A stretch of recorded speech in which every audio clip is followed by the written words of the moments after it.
Section 11. A Modern Sampson. A little more, and Jean Rostow would have been a giant. Brittany men are small as a rule, but Jean was an exception. He was a powerful young fellow, who, up to the time he was compelled to enter the army, had spent his life in dragging heavy nets over the sides of a boat. He knew the Brittany coast, rugged and indented as it is, as well as he knew the road from the little café on the square of the dwelling of his father on the hillside overlooking the sea. Never before had he been out of the sound of the waves. He was a man who, like Hervé Riel, might have saved the fleet, but France, with the usual good sense of officialism, sent this man of the coast into the mountains, and Jean Rostow became a soldier in the Alpine Corps. If he stood on the highest mountain peak, Jean might look over illimitable wastes of snow, but he could catch neither sound nor sight of the sea. Men who mix with mountains become as rough and rugged as the rocks, and the Alpine Corps was a wild body, harsh and brutal. Punishment in the ranks was swift and terrible, for the Corps was situated far from any of the civilizing things of modern life, and deeds were done which the world knew not of, deeds which would not have been approved if reported at headquarters. The regiment of which Jean became a unit was stationed in a high valley that had but one outlet, a wild pass down which a mountain river roared and foamed and tossed.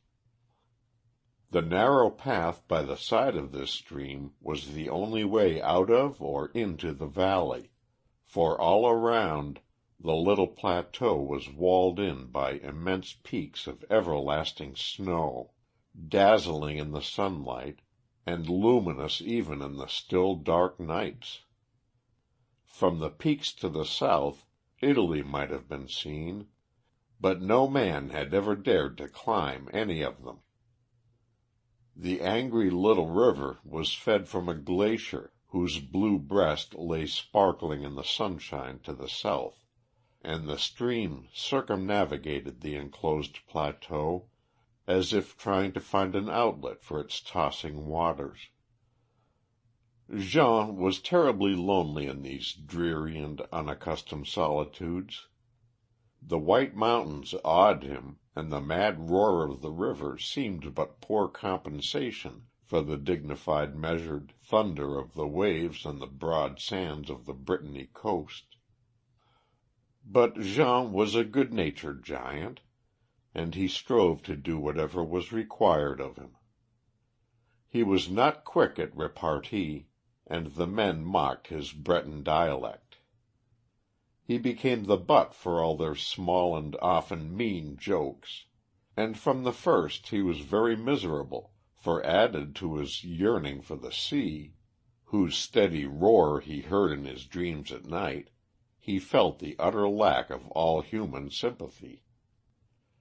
At first he endeavored, by unfailing good nature and prompt obedience, to win the regard of his fellows, and he became in a measure the slave of the regiment. But the more he tried to please, the more his burden increased, and the greater were the insults he was compelled to bear from both officers and men.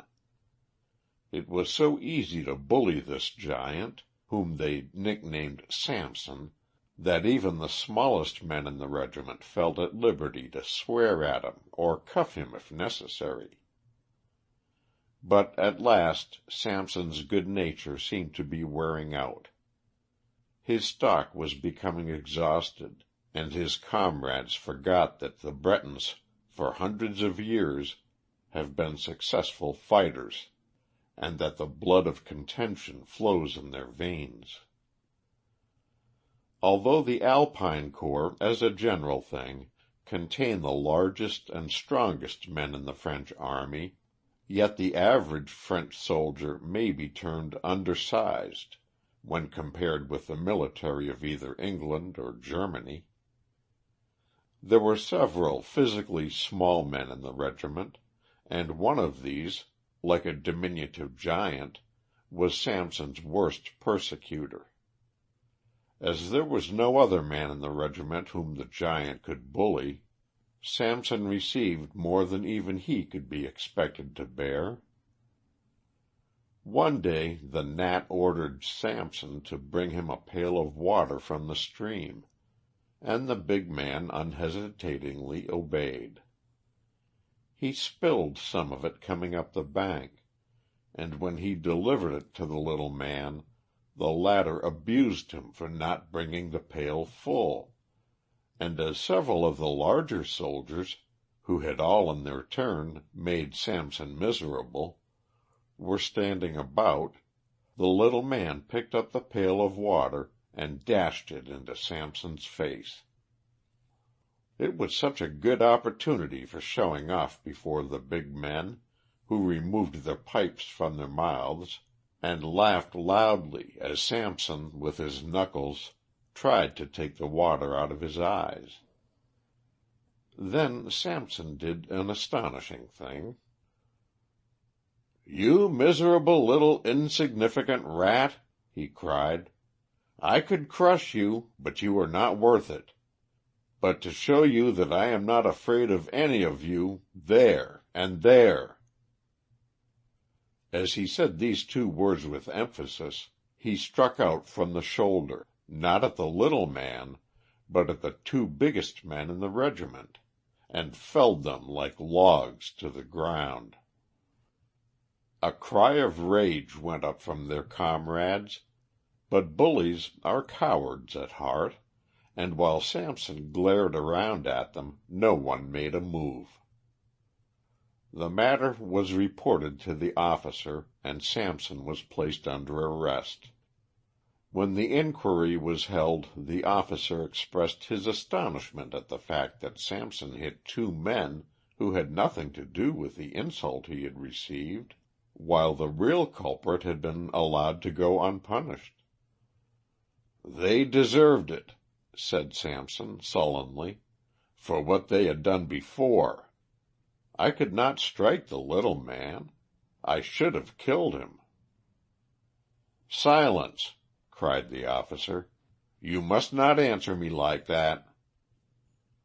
"I shall answer you as I like," said Sampson doggedly. The officer sprang to his feet, with a little rattan cane in his hand, and struck the insubordinate soldier twice across the face, each time raising an angry red mark. Before the guards had time to interfere, Sampson sprang upon the officer, lifted him like a child above his head, and dashed him with a sickening crash to the ground, where he lay motionless. A cry of horror went up from every one present. "I have had enough," cried Sampson, turning to go, but he was met by a bristling hedge of steel.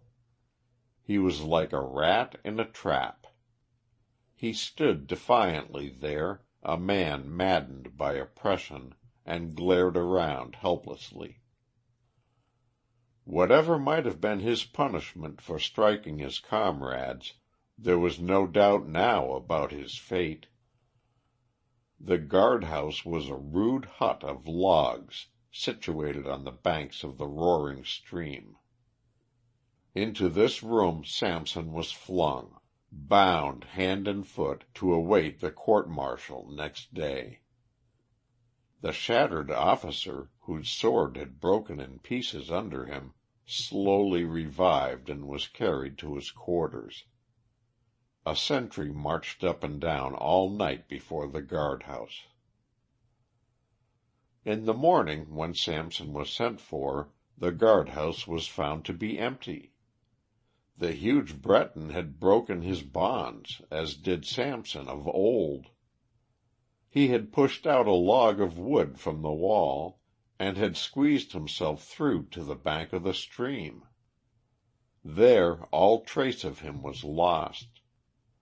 If he had fallen in, then of course he had sentenced and executed himself. But in the mud near the water were great footprints which no boot but that of Sampson could have made. So if he were in the stream, it must have been because he threw himself there. The trend of the footprints, however, indicated that he had climbed on the rocks, and there, of course, it was impossible to trace him. The sentries who guarded the pass maintained that no one had gone through during the night, but to make sure several men were sent down the path to overtake the runaway. Even if he reached a town or a village far below, so huge a man could not escape notice. The searchers were instructed to telegraph his description and his crime as soon as they reached a telegraph wire.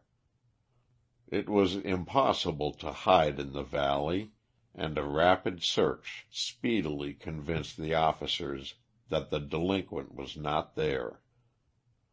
As the sun rose higher and higher, until it began to shine even on the northward-facing snowfields, a sharp-eyed private reported that he saw a black speck moving high up on the great white slope south of the valley. The officer called for a field glass, and placing it to his eyes, examined the snow carefully. "Call out a detachment," he said. "That is Sampson on the mountain." There was a great stir in the camp when the truth became known. Emissaries were sent after the searchers down the pass, calling them to return. "He thinks to get to Italy," said the officer. "I did not imagine the fool knew so much of geography. We have him now secure enough." The officer who had been flung over Sampson's head was now able to hobble about, and he was exceedingly bitter. Shading his eyes and gazing at the snow, he said, "A good marksman ought to be able to bring him down." "There is no need of that," replied his superior. "He cannot escape. We have nothing to do but to wait for him. He will have to come down." All of which was perfectly true. A detachment crossed the stream and stacked its arms at the foot of the mountains, which Sampson was trying to climb.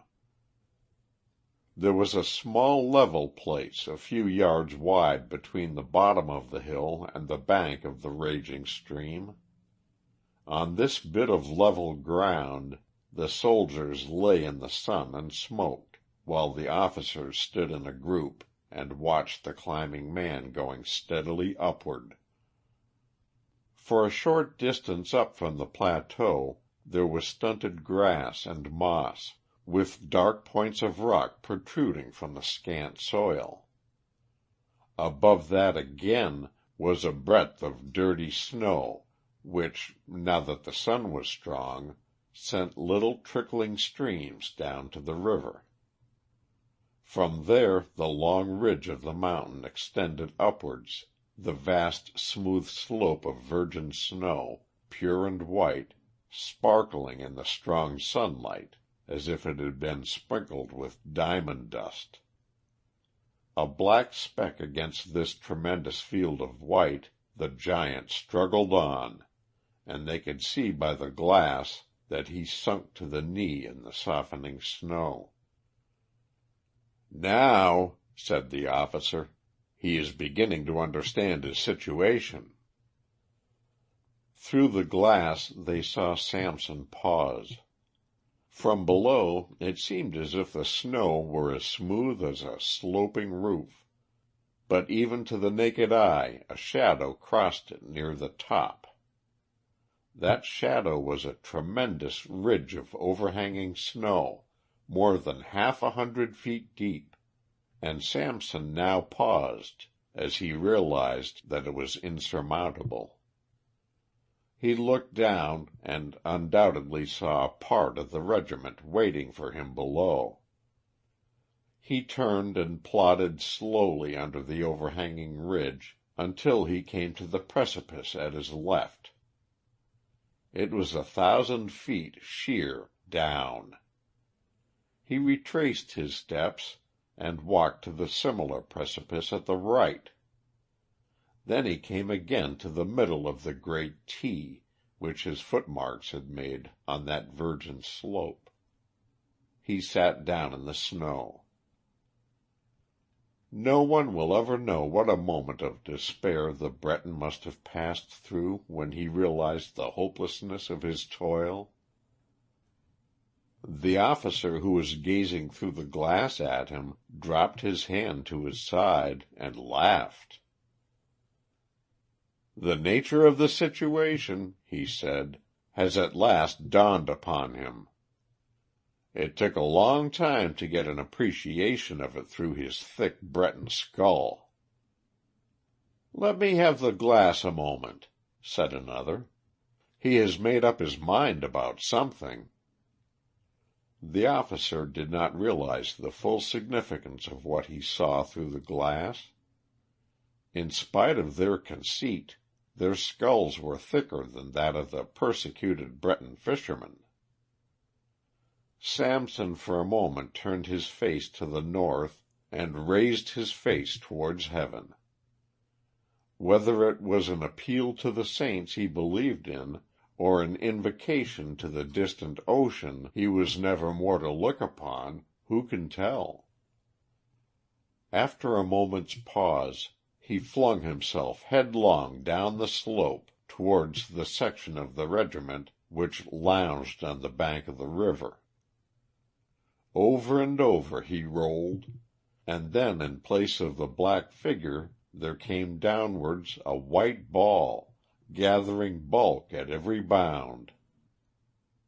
It was several seconds before the significance of what they were gazing at burst upon officers and men. It came upon them simultaneously, and with it a wild panic of fear. In the still air a low, sullen roar arose. "An avalanche! An avalanche!" they cried. The men and officers were hemmed in by the boiling torrent.